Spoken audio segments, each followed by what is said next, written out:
Friends good evening, welcome to our channel GK. అందరికీ నమస్కారం అండి. ఫ్రెండ్స్, ఇప్పుడు స్టాక్ మార్కెట్ లో మళ్ళీ ఫార్మా స్టాక్స్ హవా మొదలైంది. ఎందుకు మొదలైంది అంటే ముఖ్యంగా చెప్పుకోవాల్సిన కారణాలు ఒకటి గ్లోబల్ పేటెంట్ క్లిఫ్ అండ్ పెరుగుతున్న జనరిక్ మెడిసిన్స్ డిమాండ్ అండ్ భారీగా పెరుగుతున్న ఎక్స్పోర్ట్ ఆపర్చునిటీస్ అండి. ఇవన్నీ కూడా మన ఇండియన్ డ్రగ్ మేకర్స్ కి కొత్త అవకాశాలను తెచ్చిపెడుతున్నాయి. ఒక అంచనా ప్రకారం 2026 నుండి 2030 మధ్యలో సుమారు $142 బిలియన్ విలువైన డ్రగ్స్ తమ పేటెంట్ ప్రొటెక్షన్స్ ని కోల్పోబోతున్నాయి. అంటే ఆ మందులను తయారు చేసే జనరిక్ మ్యానుఫ్యాక్చర్స్ కి ఇప్పుడు ఒక భారీ బిజినెస్ అవకాశం దొరికినట్లే. నిజమేనండి, ఈ అవకాశంలో మన పెద్ద పెద్ద ఫార్మా కంపెనీలు మంచి వాటాను దక్కించుకుంటాయి. కానీ స్టాక్ మార్కెట్ లో పర్సంటేజ్ గెయిన్స్ గా చూస్తే అసలైన మల్టీ బ్యాగర్ లాభాలు ఇచ్చేది చాలా సార్లు చిన్న చిన్న కంపెనీలే అండి. ప్రస్తుతం చాలా ఫార్మా పెన్నీ స్టాక్స్ కంపెనీలు కొత్త మ్యానుఫ్యాక్చరింగ్ ఫెసిలిటీస్ లోకి ఇన్వెస్ట్మెంట్ చేస్తున్నాయి. అదే విధంగా ఎక్స్పోర్ట్స్ కూడా పెంచుకుంటున్నాయి. కొత్త రెగ్యులేటెడ్ మార్కెట్స్ లోకి అడుగు పెడుతున్నాయి. అలాగే హయ్యర్ వాల్యూ ప్రొడక్ట్స్ ని తయారు చేయడం వైపు అడుగులు వేస్తున్నాయి. కానీ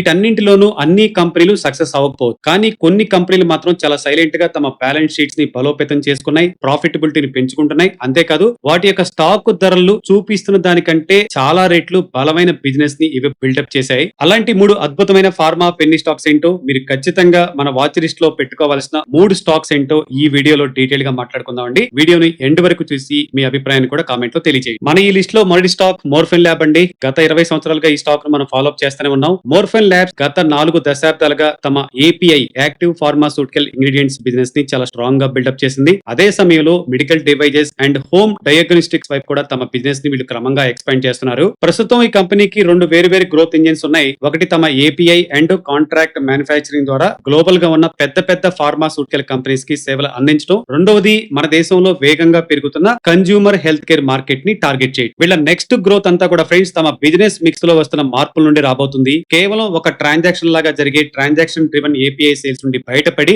లాంగ్ డ్యూరేషన్ మ్యానుఫ్యాక్చరింగ్ పార్ట్నర్షిప్ వైపు మోర్ఫిన్ ల్యాబ్ అడుగులు వేస్తుంది. ఈ ట్రాన్సిషన్ వల్ల భవిష్యత్తులో వాళ్ళ ఎర్నింగ్స్ మరింత ప్రిడిక్టబుల్ గా మారడంతో పాటు కాలక్రమేణా మార్జిన్స్ కూడా బాగా ఇంప్రూవ్ అవుతాయి. ఇక ఫైనాన్షియల్ విషయానికి వస్తే వీళ్ళ FY26 సేల్స్ దాదాపు ఫ్లాట్ గా ఉన్నాయి. అలాగే ఎబిటా మార్జిన్స్ గత ఏడాది ఉన్న 10% నుండి 7% కు పడిపోయింది. ఇలా మార్జిన్స్ పై ఒత్తిడి రావడానికి మెయిన్ రీజన్ ఏంటంటే చాలా ప్రొడక్ట్స్ కేటగిరీస్ లో ఏపీఐ ప్రైసింగ్ బాగా వొలటైలిటీ గా ఉండటం, అలాగే కంపెనీ తమ manufacturing scale up and capacity expansions కోసం ఈ టైంలో భారీగా ఇన్వెస్ట్మెంట్ చేయడం వల్ల కాస్త తగ్గినాయి. అయితే ఇక్కడ ఒక పాజిటివ్ పాయింట్ ఉందండి. అదే సమయంలో వీళ్ళ యొక్క మెడికల్ డివైజెస్ బిజినెస్ మాత్రం స్ట్రాంగ్ గ్రోత్ ఇస్తూనే ఉంది. ఇంకో గుడ్ న్యూస్ ఏంటంటే 4th క్వార్టర్ లో వీళ్ళ యొక్క లాంగ్ డ్యూరేషన్ మ్యానుఫ్యాక్చరింగ్ కాంట్రాక్ట్ సంబంధించి కమర్షియల్ సప్లైస్ కూడా స్టార్ట్ అయినాయి. ఇది రాబోయే రోజుల్లో బెస్ట్ ఆపరేటింగ్ లెవరేజ్ కి ఒక గట్టి పునాది వేస్తుందని చెప్పవచ్చు. ఇక కంపెనీ ఫ్యూచర్ అవుట్లుక్ విషయానికి వస్తే గోయింగ్ ఫార్వర్డ్ రాబోయే రోజుల్లో తమ బిజినెస్ లో manufacturing partnership and CDMO programs చాలా కీలక పాత్ర పోషిస్తాయని మేనేజ్మెంట్ ఆశిస్తుంది.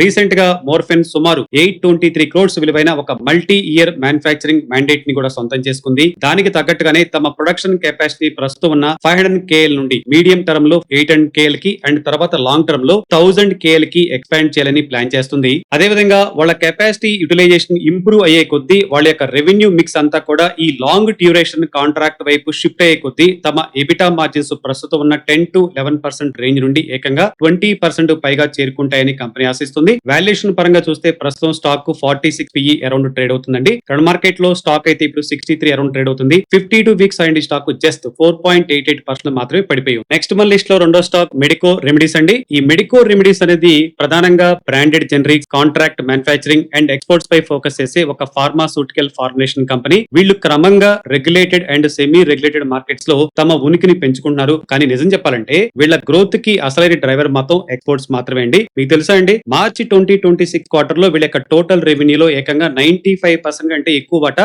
ఎక్స్పోర్ట్ నుండి వచ్చింది. వీళ్ళ నెక్స్ట్ గ్రోత్ అనేది ఎక్స్పోర్ట్ మొమెంటమ్ ని అలాగే మెయింటైన్ చేయడంపై అండ్ మార్జిన్స్ ని ఇంప్రూవ్ చేసుకోవడంపై ఆధారపడి ఉంటుంది. ఓవర్సీస్ మార్కెట్ లో డిమాండ్ పెరుగుతున్న కొద్దీ కంపెనీ తన వర్కింగ్ క్యాపిటల్ ని ముఖ్యంగా రిసీవబుల్స్ ని కంట్రోల్ లో ఉంచుకోవాల్సి ఉంటుందండి. ఎందుకంటే సేల్స్ పెరుగుతున్నంత వేగంగా ఈ రిసీవబుల్స్ కూడా షార్ప్ గా పెరిగిపోతుంటాయి. అండ్ ఇక కంపెనీ ఫైనాన్షియల్ విషయానికి వస్తే FY26 లో వీళ్ళ రెవెన్యూ 37% పెరిగి 2.06 బిలియన్ కి చేరింది. అయితే ఆపరేటింగ్ మార్జిన్ మాత్రం అంతకు ముందున్న ఏడాది 10% నుండి 8% తగ్గింది. ఒక మోడరేట్ అని చెప్పుకోవచ్చు. అయినప్పటికీ వీళ్ళ యొక్క నెట్ ప్రాఫిట్ 30% పెరిగి 13 crores చేరుకుంది. అయితే ఇన్వెస్టర్స్ గా మనం గమనించాల్సిన విషయం ఏంటంటే ఫ్రెండ్స్, గోయింగ్ ఫార్వర్డ్ ఈ ఎక్స్పోర్ట్ లెడ్ గ్రోత్ అనేది నిజంగానే కంపెనీకి మంచి క్యాష్ జనరేషన్ ఇస్తుందా లేదా అనేది ఇన్వెస్టర్స్ గా మనం ఖచ్చితంగా మానిటర్ చేయాలి. ఎందుకంటే FY26 చివరి నాటికి వీళ్ళ యొక్క ట్రేడ్ రిసీవబుల్స్ రిసీవబుల్స్ ఏకంగా 820 మిలియన్స్, గత ఏడాది ఇది 570 మిలియన్ గా ఉండేది. ఈ విషయం కంపెనీకి ఎక్కువ వర్కింగ్ క్యాపిటల్ అవసరం అవుతుందని మనకి ఇండికేట్ చేస్తుంది. అలాగే చిన్న విషయం అండి, సెబీ యొక్క లిస్టింగ్ రెగ్యులేషన్ సంబంధించి రెగ్యులేషన్ 6(1) ఫాలో అవ్వలేదని బిఎస్సి నుండి అండ్ ఎన్ఎస్సి నుండి కంపెనీకి కొంత పెనాల్టీ పడింది. దాన్ని కంపెనీ కూడా పే చేసేసింది. మేనేజ్మెంట్ ఈ విషయంపై ఏం చెప్తుందంటే దీనివల్ల తమ ఆపరేటింగ్స్ అండ్ ఆపరేషన్స్ పై పెద్దగా ఏమీ ఎఫెక్ట్ లేదని, ప్రస్తుతం కంపెనీ అన్ని రూల్స్ పాటిస్తూ కంప్లైంట్ గా ఉందని చెప్పేసి క్లారిటీ ఇచ్చింది. వాల్యుయేషన్ పరంగా చూసుకుంటే ప్రస్తుతం స్టాక్ ఇప్పుడు 25 PE అరౌండ్ ట్రేడ్ అవుతుందండి. కరెంట్ మార్కెట్ లో స్టాక్ ఇప్పుడు 40 రూపీస్ అరౌండ్ ట్రేడ్ అవుతుంది. 52 వీక్స్ అయింది స్టాక్ 30% కరెక్షన్ జరిగింది. డెఫినెట్ గా ఈ స్టాక్ ని మీరు ఆర్డర్ లో పెట్టుకుని వాచ్ చేస్తా ఉండండి. ఇక ఈ రోజు మన లిస్ట్ లో మూడోది అండ్ చివరి స్టాక్ అండి, సుదర్శన్ ఫార్మా ఇండస్ట్రీస్. ఈ కంపెనీ ఒకప్పుడు కేవలం ఫార్మాస్యూటికల్ ట్రేడర్ గా ఉండేది, కానీ ఇప్పుడు అది speciality chemical, API intermediator, API finished formulations and branded generics వరకు అన్ని విభాగాలలో తనదైన ముద్ర వేస్తూ ఒక వర్టికల్ ఇంటిగ్రేటెడ్ మ్యానుఫ్యాక్చర్ గా ఎదిగింది. కంపెనీ తన మ్యానుఫ్యాక్చరింగ్ ఫుట్ ప్రింట్ ని ఇండియాలోనే మాత్రమే కాకుండా ఓవర్సీస్ మార్కెట్ లో కూడా ఎక్విజిషన్స్ అండ్ సబ్సిడీస్ ద్వారా చాలా వేగంగా విస్తరిస్తుంది. ఫ్రెండ్స్, వీళ్ళ నెక్స్ట్ గ్రోత్ అంతా కూడా తమ పెట్టిన ఈ ఇన్వెస్ట్మెంట్స్ ని హయ్యర్ మార్జిన్ మ్యానుఫ్యాక్చరింగ్ రెవెన్యూ గా ఎంత వరకు మార్చగలరు అనే దానిపై ఆధారపడి ఉంది. రెగ్యులేటెడ్ ఎక్స్పోర్ట్ మార్కెట్స్ నుండి ఎక్కువగా బిజినెస్ పొందడం,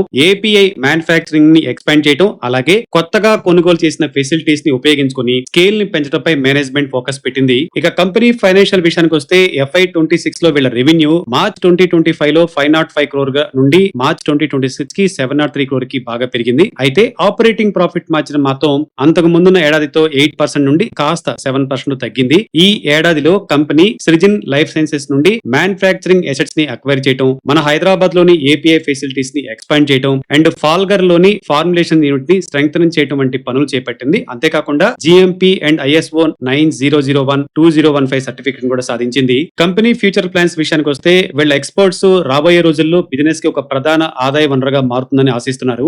FY26 లో కేవలం 220 మిలియన్ గా ఉన్న ఈ ఎక్స్పోర్ట్స్ రెవెన్యూని FY27 నాటికి కనీసం 1000 మిలియన్స్ కి పెంచాలని టార్గెట్ గా పెంచుకున్నారు. ఫ్రెండ్స్, కంపెనీ చేస్తున్న ఈ మ్యానుఫ్యాక్చరింగ్ ఎక్స్పాన్షన్ భవిష్యత్తులో కంపెనీకి ఎంతవరకు మంచి ప్రాఫిటబిలిటీని తెచ్చిపెడుతుందో ఇన్వెస్టర్స్ నిశ్చితంగా గమనించాలి. మన హైదరాబాద్ లోని యూనిట్ లో సుమారు 50 API key starting materials develop అయ్యాయి. అలాగే ఫాల్గర్ ప్లాంట్ లో దాదాపు 50 ప్రొడక్ట్స్ కి డొమెస్టిక్ అండ్ ఎక్స్పోర్ట్స్ మార్కెట్ కోసం అప్రూవల్స్ ఉన్నాయి. ఇక్కడ మేనేజ్మెంట్ ప్లాన్ ఏంటంటే friends, Europe and US market లో higher value APIs and finished formulation ద్వారా తమ ఉనికిని పెంచుకోవాలి. కానీ ఇదంతా ఆయా దేశాల యొక్క regulatory approvals and successful commercialization పై ఆధారపడి ఉంటుంది. ఇక వాల్యుయేషన్ పరంగా చూసుకుంటే ప్రస్తుతం స్టాక్ 39.6 PE దగ్గర ట్రేడ్ అవుతుంది. ఇండస్ట్రీ PE తో చూస్తే కాస్త హై ప్రీమియం గా అనిపిస్తుంది. కరెంట్ మార్కెట్ లో స్టాక్ 38 రూపీస్ అరౌండ్ ట్రేడ్ అవుతుంది. 52 వీక్స్ అయిన స్టాక్ జస్ట్ 5% కరెక్షన్ జరిగింది. ఫ్రెండ్స్, చివరిగా ఒక మాట అండి, ఫార్మా పెన్నీ స్టాక్స్ మంచి రిటర్న్స్ ఇస్తాయి కాదన్నాం, కానీ రిస్క్ కూడా అంతే ఎక్కువగా ఉంటుందండి. ఎందుకంటే ఫార్మా అనేవి ప్రొడక్ట్ అప్రూవల్స్, రెగ్యులేటరీ ఇష్యూస్ లాంటివి చిన్న కంపెనీలపై భారీ ప్రభావం చూపిస్తాయి. అందుకే